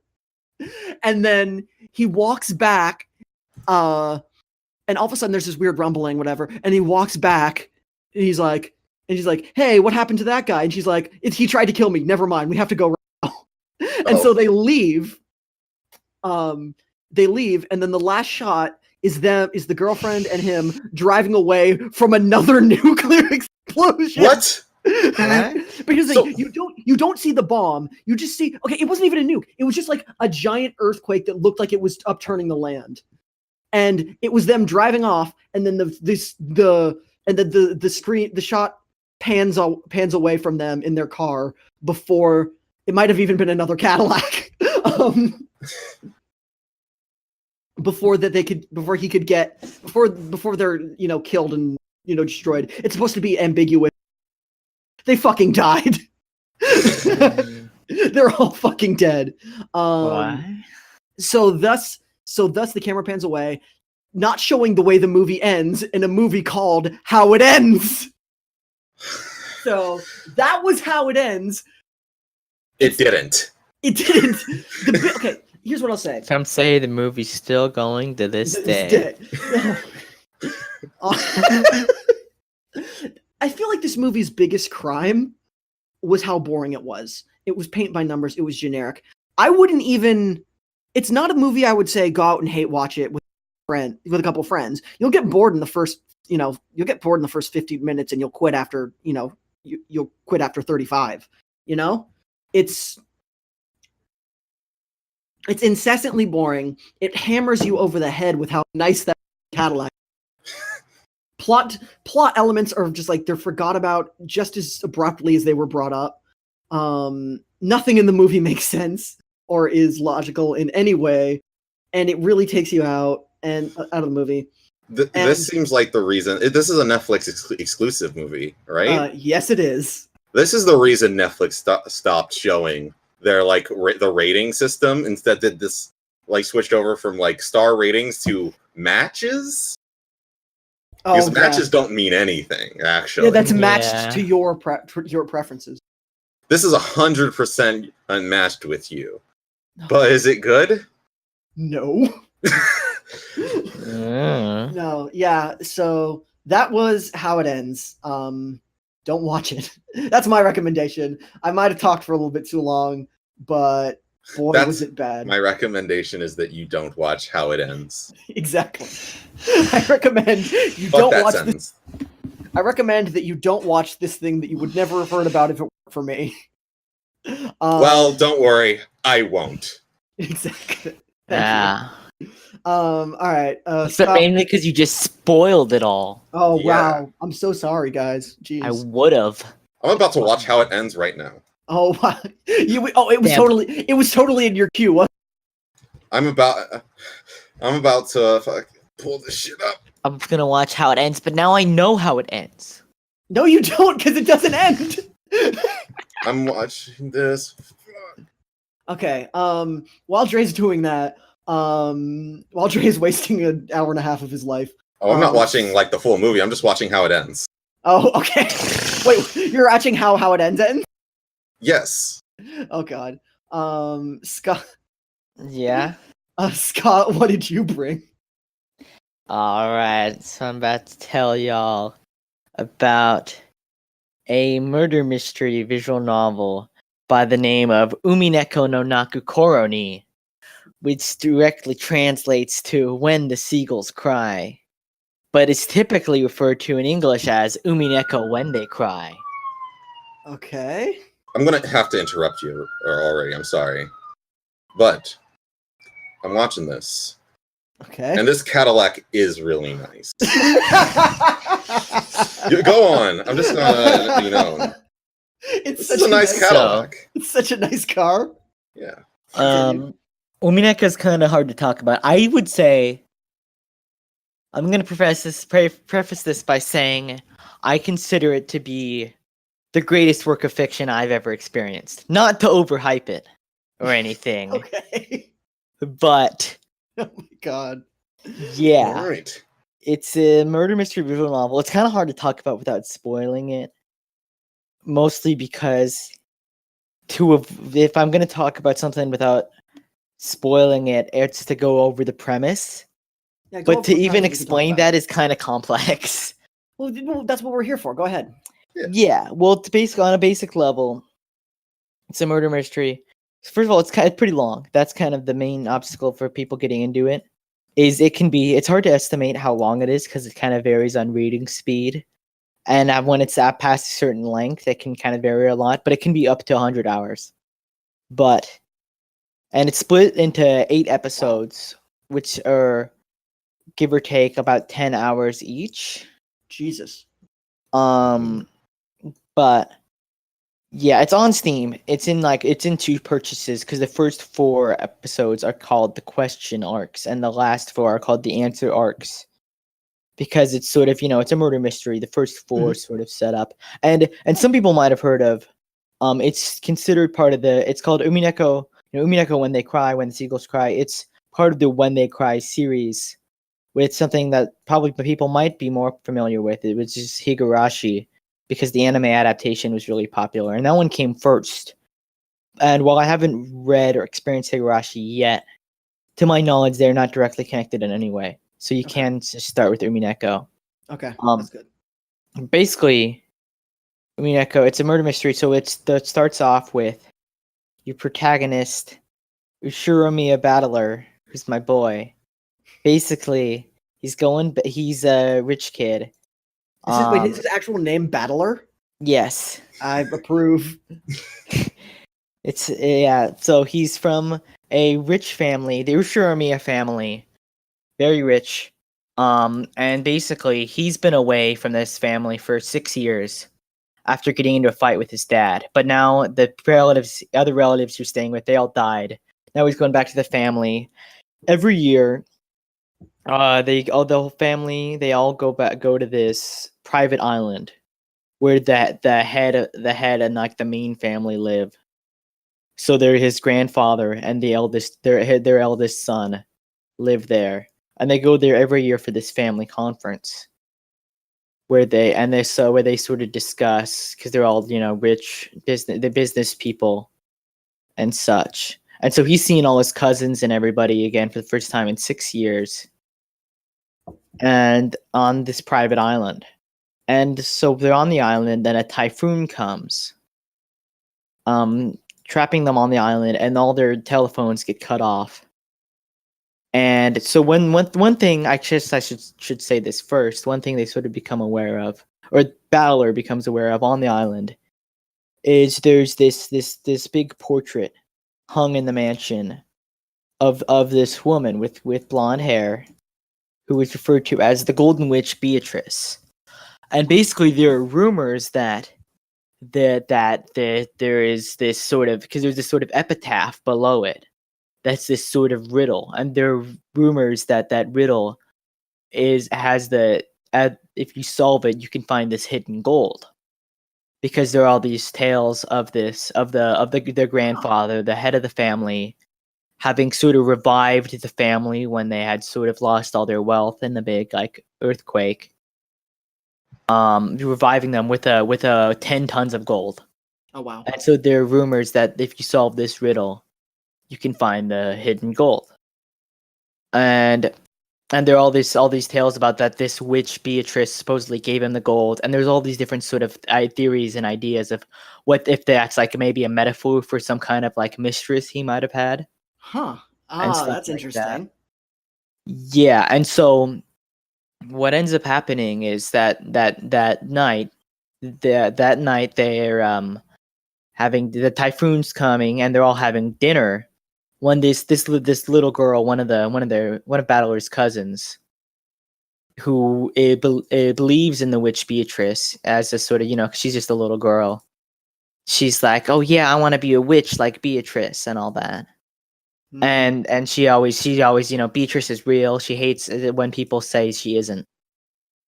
She pulls out this envelope with the head of the family's seal on it, and he's not at the dinner because he's this really eccentric, crazy, reclusive old man who never leaves his study, has this like special lock. He doesn't even let his family in.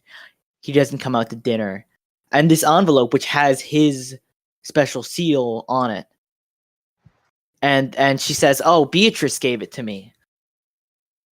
And then they look at it, and it basically says, "Oh yeah, I am the family alchemist Beatrice. Here to tell you that I am reclaiming everything. I'm taking interest on everything the Ushiromiya family has built up since I gave the gold, and everything that the grandfather Kinzo has produced. And the only way you can prevent this is if you solve the epitaph." And what ends up happening, what that really means is, spoilers, this isn't really a spoiler because it's a murder mystery, is taking interest also means everything that Kinzo brought into this world, including his family, killing them all. It reminds me kind of a grim fairy tale, almost. Most like that kind of setup, this kind of deal with a supernatural force, and them coming back. The deal kind of coming back to haunt you, you in a way. It's yeah. It's got that sort of vibe. I'm digging it so far. It's very clearly inspired by Agatha Christie's And Then There Were None, which has a similar premise where it's like people are invited to an island and then kind of killed off one by one in accordance with a nursery rhyme. Because also the murders on here sort of match the epitaph, because there's a part in the epitaph that says like, oh, on the first twilight, sacrifice at 6 chosen by the key, etc., etc. It's all kind of like killing, like gouge the head and kill. And so they all are sort of killed in order, matching this epitaph. And any seesaw I don't want to murder in it. What? Did anyone die via seesaw? No, but there's disappointing. There's a trick way later that's like better than that. But anyways, so I don't know how to do this because I don't want to reveal too much about this part, but it's also kind of hard to talk about what makes Umineko interesting without it. No, you can go ahead and spoil some things. First episode is this. The first episode ends with everybody dying. What? And okay. This is from here they sort of pull some trippy shit. Basically, so the whole sort of first episode is meant to make you think that all these murders are being committed by this witch Beatrice. And it's sort of constantly question, is this the sort of a lot of main sort of theme in a way, what they kind of want constantly question, is it a mystery or a fantasy? Is this a murder mystery about this culprit killing all these people? Or is it a sort of fantasy story about a cult, this sort of witch? Oh, I like sort that. Of taking revenge. Oh, and that's great. And it's sort of like almost a deconstruction of the murder mystery genre, because what it kind of goes into after episode 1 is there's all this weird meta elements to it. Where episode 2, the events repeat differently following the same pattern. And you have this sort of extra layer where basically at the end of episode 1, all the people who are sort of left at the end, you're sort of left hanging as to their fate, but you're at least told that there are, when the seagulls cry, there are no survivors. Because that's sort of, I forgot to mention this. The reason why it's called When the Seagulls Cry is because when they arrive at the island, they make a note that, oh, normally there's all these seagulls here, but because of the typhoon coming, the seagulls have all migrated. And so when the seagulls cry sort of refers to when the typhoon ends and they can leave the island. Okay. So episode 2. I'm sorry. I'm kind of jumping around. Episode 1 ends, everyone's dead, and then there's this sort of meta epilogue called a tea party, where it's basically established that at the end everybody had sort of accepted the existence of the witch because none of them could figure out who did it or solve any of the weird sort of inexplicable, impossible crimes, except for Battler. Battler is very insistent. The witch isn't real. Magic isn't real. I refuse to believe it. And then the witch herself shows up. What? This sort of meta thing. And episode 2 is sort of the events repeat, and you have this extra layer where the murders will sort of they happen again differently. And then you'll have this sort of meta world where Battler and Beatrice argue, and he tries to prove that she doesn't exist. And it's like they sort of debate the murders. See. So wait, so is it does without saying who it is, does the murderer to the actual murderer change in the episodes? Like the murderer, like who it is? Yes. I mean, it's like, well, you wouldn't know till like the very end. Okay. But it's like it's sort of the implication is that Beatrice is sort of represents who the killer is. Okay. And it's like you sort of like it's kind of like he's debating with this sort of Beatrice, and you're sort of trying to figure out. Do the events repeat each episode? Yeah, but they're all different. Different people die in different orders and in different ways, and there's different sort of tricks to them. And it's essentially, each episode is sort of a repetition, and it's a different game. So they sort of describe the events on the island as that's the game board, and all of the people there are the pieces, and then there's this meta world over it. Oh, that's kind of where like Battler and Beatrice are playing this game. Kind of like those old shadow games in the early days of Yu-Gi-Oh. Yeah. And it's really, really interesting. And they kind of add more and more to it. It gets like, it's really weird looking at episode 1 and comparing it to like episode like 7 or something, where there's all these layers and layers of meta shit. And it's like, it's crazy. And so I actually have a YouTube series that I've been doing at college, basically, because Echo sort of wants you to share the experience with people, because it kind of has this theme of like, it definitely sort of, because it's sort of like almost a deconstruction of the mystery genre. It sort of retreats itself as a mystery and kind of basically tells you like, yeah, share this with like people, and sort of it's fun to like share a mystery with people and hear their theories and stuff. Mm-hmm. And that's kind of, so I've introduced it to a few people. One of them is me and Dre's good college buddy Nick, who I think you've met as well, right? You've talked to him. I've talked to him on Discord. Good guy. We introduced him to it, and he got really into it. Over winter break, he read like most of it and like binged it, and now he's finished it. He finished it before I did, because I read most of it back in high school, like junior year, but I didn't finish it until this summer, actually. But I got him into it. He finished it, and so we actually started this originally for Dre's sake. Because we wanted to get him to read it, and he was like, "Oh, I would like to be able to like listen to it if there was like some kind of dub while walking around."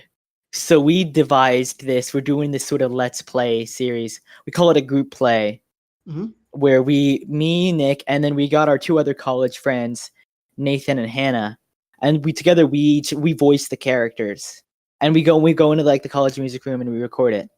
And we all voice the characters, and we're on. And so I've been uploading them. I didn't really have time to edit a lot of them at school. So now over summer, I've been uploading them every week. There's actually should be a new one going up tomorrow. Dick. What? What? Did he just say? Did you just call it thick? I said that's sick. Oh. I mean, it's also kind of thick. But... I also I really thought he was like, yeah, it's uploading tomorrow, and you're like, thick. but it's real quality. I need to catch up on it more. I've just been I've been going on it real slower than I want to, actually. Yeah. Well, if anyone's interested, the link's in the description. Yeah. It's yeah. Damn, we're all just plugging shit today. Yeah. Yeah. Well, I haven't. I totally didn't just pick Umineko to have an excuse to shill that. Not that I'm not passionate enough about it to talk about it anyway. But... Oh, come on. It's all about that hustle. What I love, because since I go to the same school as Scott, I'm friends with him and Nick. I was always hearing about Umineko, and I never really I was kind of resistant to it until Scott actually gave me that kind of full description. Mm-hmm. And it's a really great premise. It's something that's gotten me it took me into someone who's kind of skeptical about it, someone who actually is interested in it, and I love the idea of a murder mystery that also has 2 people debating about the mystery, mm-hmm. Simultaneously, which is yeah, especially with the magical twist. It's a very interesting concept. That is interesting. Yeah, I think what sort of misleads people is because I sort of realized kind of being vague about it and being like, yeah, there's some meta stuff. I think gives people a different sort of idea. Because when people think of meta stuff in a game, people think of something like Undertale or Doki Doki. But it's not really that kind of thing. It's because it's not really at the level where it's we're characters in a visual novel. It's just kind of, it's at a weird sort of in between. It seems like the fourth wall remains intact. It's just that it's kind of. It's just kind of acknowledged. It doesn't go to the fourth wall. It just goes to the third one. Yeah, that's how I've sort of described it. Is there's sort of another layer between the it's not at the point where it's looking out the story outside from reality. It's looking at the story from another layer on top of it. I mean, basically. Dre, do you actually know why it's called the fourth wall? Yeah, I do. I'm just it's also numbers. People understand what I'm talking about. You got what I'm talking about. Language conveys meaning through words. Yeah, that's actually I said that before a long time ago, and that's when I learned why it's called that. Because I said that to someone trying to explain it. I was like, yeah, it's a third wall. And someone's like, you know why it's called the fourth wall? And they explained why that didn't make sense. Yeah. And then I was like, yeah, but it still sort of works. You know what I mean? Yeah, for the listeners who wouldn't know and are confused right now, it's called the fourth wall because the fourth wall is the screen in which the characters are, you're viewing the characters through, and there's like the wall to their right, to the left, behind them, and then directly in front of them is the screen. That's why it's called the fourth wall. And then it also doesn't make sense because there's a ceiling and the ground, and yeah, I guess those aren't technically walls. But if you're thinking about those are ceiling. That's ceilings and a floor. That's a ceiling and a. Yeah, but if you're watching a movie and it's taking place outside, the sky isn't a wall either. Well, no, but it's not. It's so that term might be a little stupid as well. I suppose. Maybe you could just call it the screen. I guess. That doesn't quite have the same ring to it. Like when people say breaking the fourth wall. Breaking the screen? Don't break that. That's expensive. Yeah. Don't break the screen. I would hate to be playing a good old visual novel and then suddenly my screen is just broken and now I gotta buy a new one. Well, you should have listened to the Wii safety guy. You should have put the little thing, wrapped it around your wrist. Honestly. Then you could be playing Twilight Princess all clean. Dude, Wii safety guy for Smash. Honestly, he'd be an Echo Fighter for the Wii Fit Trainer. He's been in every Wii game ever. Exactly. Damn, yeah, actually. There should be a Switch safety guy. That means he was in Brawl. Dude, can I just say this? Yeah, the Wii safety man has been in more games than Mario has. That's true. Master hand can't play the Wii safely. Oh, damn! Guy doesn't have a wrist. Final Smash would be taking off the wrist strap. It's like people talking about like when Rock Lee drops the weights. It's like, dude, he just dropped the strap. Exactly. Sorry, we hijacked this conversation. Scott, keep talking about him in Echo. Wait, I can make this relevant. The Wii safety guy is a Nintendo character. Mm-hmm. The Wii's a Nintendo console. Mm-hmm. What is also a Nintendo console is the Switch. Okay. Umineko's coming to the Switch. Whoa! Probably. That's the best segue I've ever heard. Oh yeah, it's not confirmed it is. Except because Higurashi is. Oh yeah, damn it! And then no, it still works. Some people thought that it might be coming to the Switch, so it potentially is. Yeah, well, because they're like Higurashi in like the same week. They were like Higurashi is coming to the Switch. Also, Umineko's getting a new re-release, but we're not gonna tell you what systems. So like probably Switch also. That would make sense. No, it's got to be the Ouya, my guy. Oh yeah, they're also making a new When They Cry, which is coming out. We don't know what it's called yet. They did like an image. We don't know when they're crying? Yeah, well, we don't know what's crying. Probably me. Because I cried at the end of Mineko. And before that, too. I cry sometimes. Me too. Alright. Anyways, I don't know. I don't have much more. Beyond like I explained the sort of thing. I'm not sure if there's. Okay. Well. Much else to say. Watch my group play series on YouTube. Okay. Pretty cool. We have fun. Okay. Or just Dre. What did you bring this month? Okay, so what I brought God Country. Now I'm gonna have to kind of go back a bit to kind of explain why I'm bringing this and why I even read it. So at this year's Comic-Con, while Marvel TV or movies didn't kind of show up, Marvel Comics did, and they announced a couple things. And what they announced was a big thing. What they announced was that Marvel Knights is coming back. And what Marvel Knights basically was it was a bunch of indie creators being brought onto Marvel and given a bunch of it being.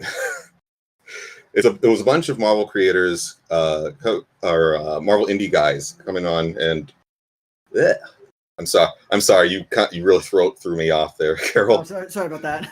Yeah. Click the thing. Keep rolling. It's fine. What Marvel Knights Knight behind the curtain?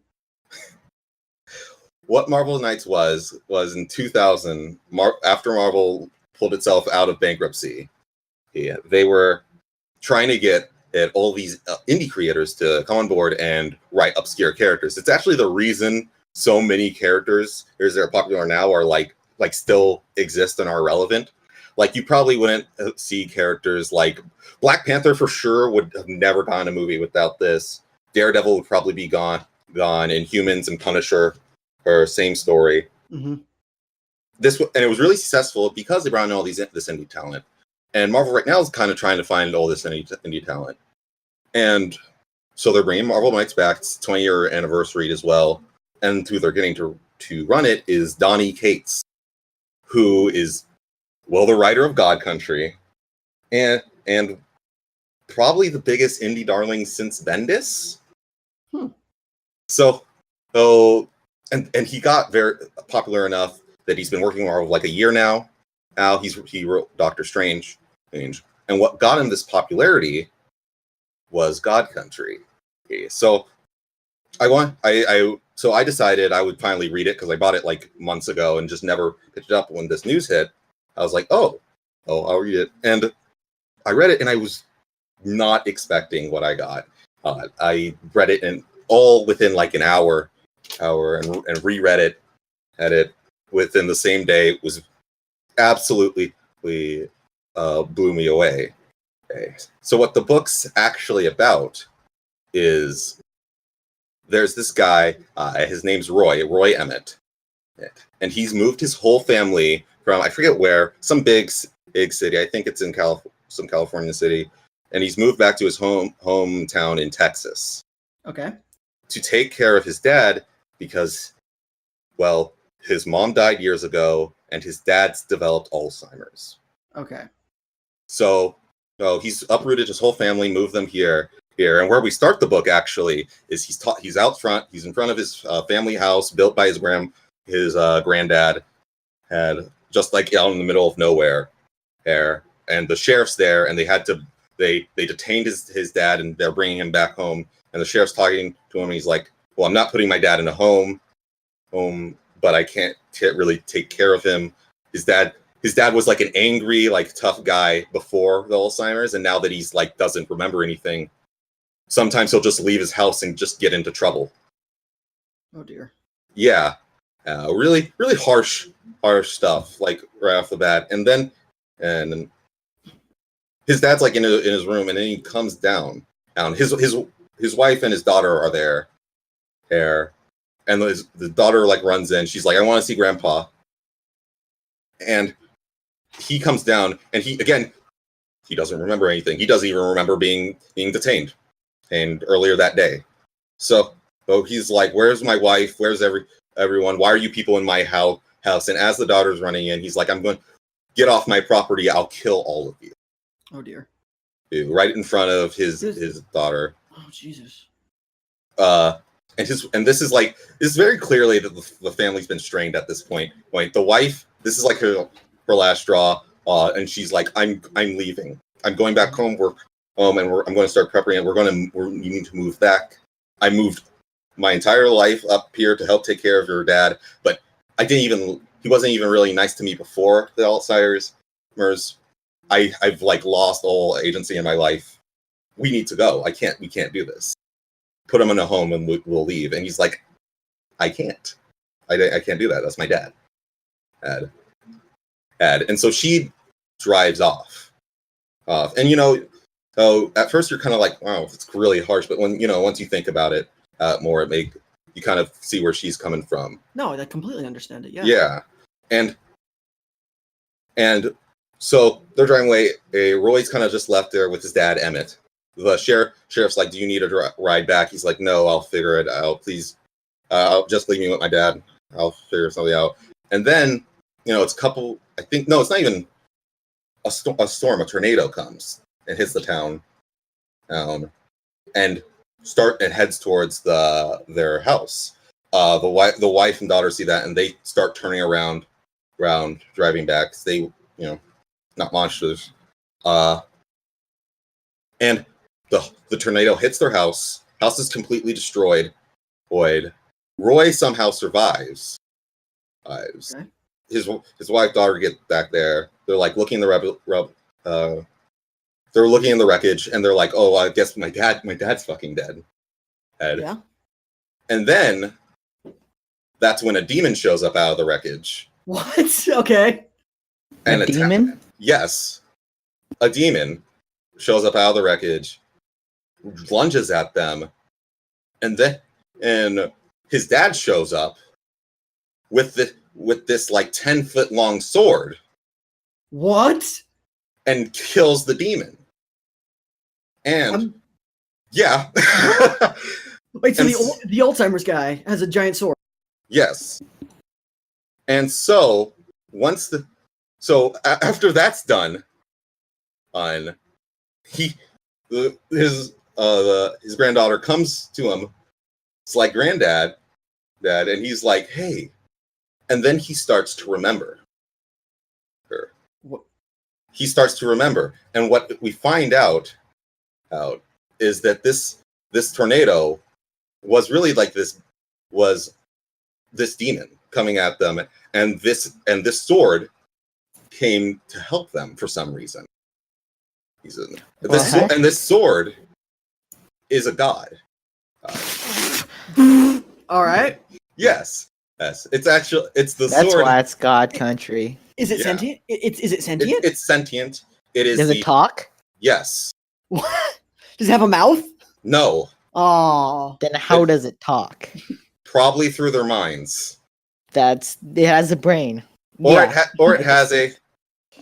there's like a glowing bit of energy. Like it's very clearly like cosmic inspired, because the sword itself is the god, or is the god like possessing the sword? The sword itself is a god.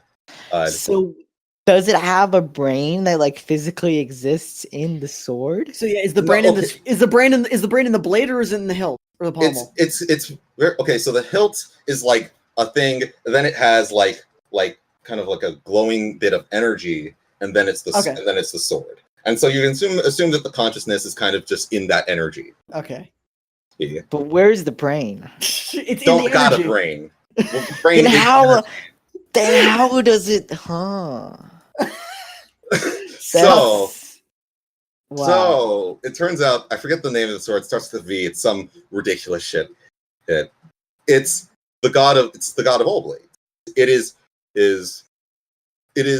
essence is kind of within all blades. It's having battles currently through all everywhere around the world, through other like dimensions. Is the sword's name Valifax? Yes. Okay. Valifax. X. And since it has this like cosmic god properties, it's starting to cure him, and so he's remembering, but he has to keep hold of this sword. Oh no! Now, I'll cut to a little later. He also fixes the house with this power. Oh wow, that's convenient. Yeah. Not saying that as in like a lazy Reddit. That's actually that's a good function for a sword. Wish my sword could fix a house. Yeah, so after he fixes the house, another god shows up. And this god he's the god of war. Or not Ares or anything. That's what he is the god of. And he comes by and he's like, you can't have that sword. That sword belongs to my dad. And the sword's like, well, listen, you need to talk to... I know this guy's just some old man from Texas, but talk to him with a little respect, first of all. And I'm not coming with you. I've chosen to be with Emmett. So you can fuck off. And they cut. So Good thing the sword can talk. Yes. And so they kind of go on and have this conversation. And that's one of the things I really appreciate in God Country. It's very, while it's very like ridiculous, at least in like, it has very high like concepts, but everything's handled in a very, very like casual, very like grounded way. Mm-hmm. Okay. So after the sword tells like this god to like humble himself, he like does, and he talks to Emmett like a respectable human, and he's like, oh, why are you so attached to this sword? And he's like, without it I can't remember anything. He explains Alzheimer's to this guy. He takes this god to his wife's grave, which he finally remembers. There's that she's like dead. Jesus. Yeah. And that's kind of thing. Emmett's immediately rattled by all the memories he's getting back. And that's one thing you can really, a big theme in this is kind of someone's right to legacy and to their own history. Okay. Because the inspiration for this book came to Donnie when his brother, I believe it was his brother was he was in the hospital, almost on his deathbed. And that made him start thinking about mortality. And that's where this story kind of comes from. Very real experience. But going back to the story, God of War, he talks to him and he's like, well, while I respect you now, when I go back home, my dad's very arrogant. He'll want the sword back because you learn that his dad is the one who created this sword. And he's kind of like the Odin. Okay. So he can create gods. He has brothers, and you learn a lot more about why they want this sword so bad, and it's very, very interesting. Very it all makes sense. And okay. So when did this come out? Last year. Okay. So it's very, very into circulation. You go to the comic store like right now and buy it. So he's like, do you have a message for my father? And he does. He gives it to him, and we kind of go back to Emmett's family. Namely, they're talking, he's kind of we continue to kind of explore, or him regaining his memories and everything. We go back to God of War. He talks to his father, and he's like, "What was his message?" And he was like, "Come take it." That was his message. Oh, come and get it, bitch. Yeah. Oh. And that's the setup for the first two issues. This is a very short book. It's 5 issues. And from there, Emmett is challenged by has basically declared war on these gods, and they're going to try everything in their power to take the sword back from him by force. Okay. And this book takes you from the pits of hell to fucking being out of this universe, literally. That's brilliant. It's a beautiful story about legacy and loss and just memories and how somebody's someone's right to their own being. Okay. I'm not somebody who's very who is typically all invested in stories about legacy and such, but this one really got to me. Mm-hmm. Yeah. And it's kind of also redemption's a very big part of it. Because Emmett, while he is our protagonist, and we want good things to happen to him. It's clear that this is a second chance for him in life. You also explore that he wasn't a great dad. There's a great hate scene where he's talking to Roy, and Roy was always kind of his mother's son, and his dad was always very kind of from a time where he's I don't like showing too much emotion to my children. Yeah. And it's he sees how that challenges him.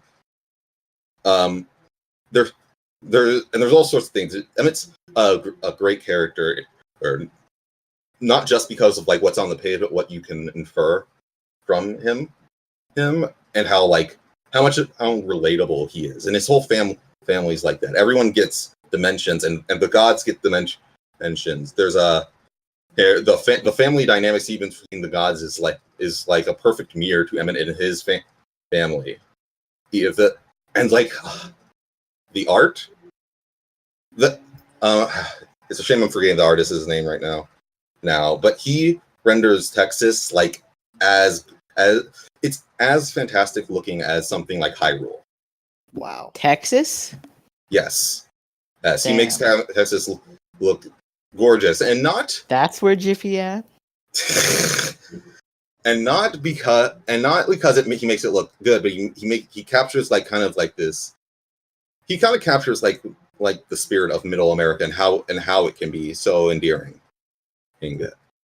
while also blending it with classic comics, because this book is also very influenced by Jack Kirby. Okay. Who, if you don't know, he created Captain America, Fantastic Four, the new God's Dark Side. There's even like a little cameo from Dark Side in this. There's like a painting in the background where you can see Dark's famous cover with Dark Side on it. Huh.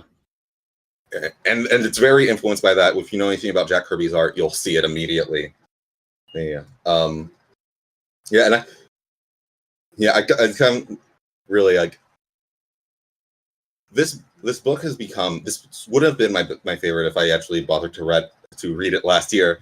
This has shot up into like my top 5 favorite comics. Wow. Wow. Is it over? It's a 5-issue mini. Okay. It's the once if you pick up the book, that's it. That's all you have, and it comes with all these like neat things. On Comixology? Yes, it is on Comixology. I'd obviously recommend it. Mm-hmm. It took me an hour. It's a real fast read. It feels like a nice journey. Like it doesn't feel short at all.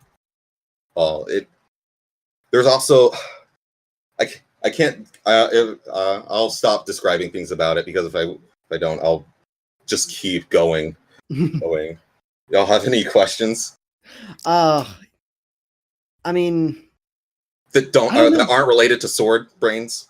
Oh damn! I guess that got rid of all of them. No, I'm just really sort of like, I was really on board with and then you mentioned the part about the demon. I'm like, oh no, here's where it gets weird and dumb. But then the way you sort of described it, it sounds like it really has a lot of meaning behind it. Yeah. That sounds really, really good. It uses its genre cliches perfectly, and how's the art? Beautiful. Well, this has some of the best illustrated like fighting I've seen. It's perfect. It perfectly captures faces. It's just landscapes are gorgeous. There's also, the covers are amazing. I posted one earlier. They're great. Oh, I forgot. This is also narrated. And you don't know who the narrator is until you can guess by kind of halfway or maybe a little bit earlier here who the narrator is. But the narration is very well done. It's very, you can hear the Texas in them. You can tell that Donny Cates has a lot of respect and nostalgia for Texas. Yes. Which is kind of, is something it's kind of rare to find in media right now. Yeah. Oh man, I want to reread it right now. it's so goddamn good. Yeah. Damn. That sounds great.